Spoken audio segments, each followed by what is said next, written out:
آپ کے مزار اور مزار سے منسلک تعلیمات کا موجودہ زمانے کے اوپر کیا اثر ہے؟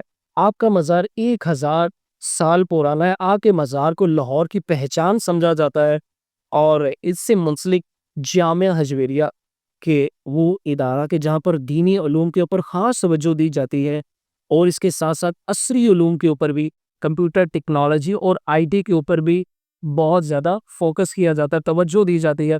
اور جب داتا دربار کی بات کی جاتی ہے تو داتا دربار مسجد کا بھی ذکر خیر ضرور ہوتا ہے۔ یہ وہ مسجد ہے کہ جس سے مختلف ادوار کے اندر اس کی توسیع اور تعمیر کا سلسلہ جاری و ساری رہا ہے، اور موجودہ دور میں بھی سلسلہ جاری ہے۔ تعین قبلہ کے حوالے سے پہلے بات ہوئی کہ خانہ کعبہ کس طرف ہے۔ آپ نے یہاں پر آ کر ایک دو مسئلے تھیں، جب آپ تشریف لاہور میں لائے تھے تو آپ نے آگے مسجد کی بنیاد ڈالی۔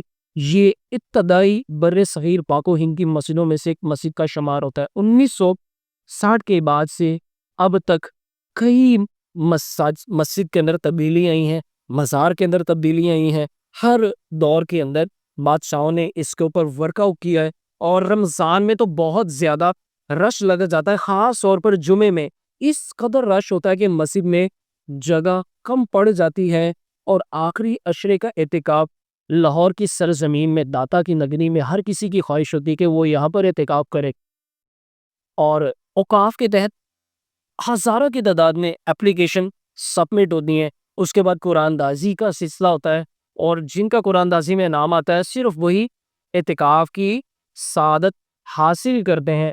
اور داتا کی پیدائش 1009 میں، اور جب مرشد کے حکم پر آپ میں لاہور آئے تو 39 سال 1039 کو آپ لاہور میں آپ تشریف لائے تھے، اور وہاں میرا حسین زنجانی مرشد کے اصرار پر آپ تشریف لائے تھے۔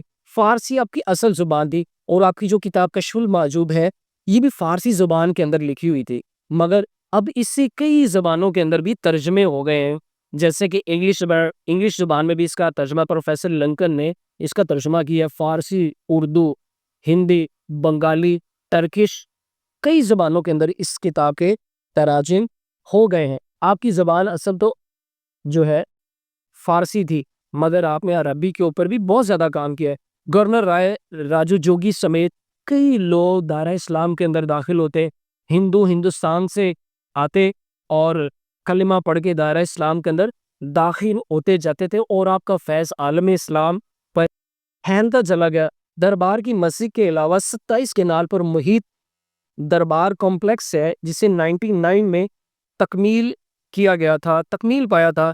دربار کی تعمیر و مرمت کا سلسلہ مزید بھی جاری و ساری ہے۔ اس کے علاوہ دربار کی توسیع کا بھی سلسلہ رہتا ہے۔ موجودہ دربار 56 کنال سے بڑھ کر 80 کنال سے زیادہ ہو جائے گا۔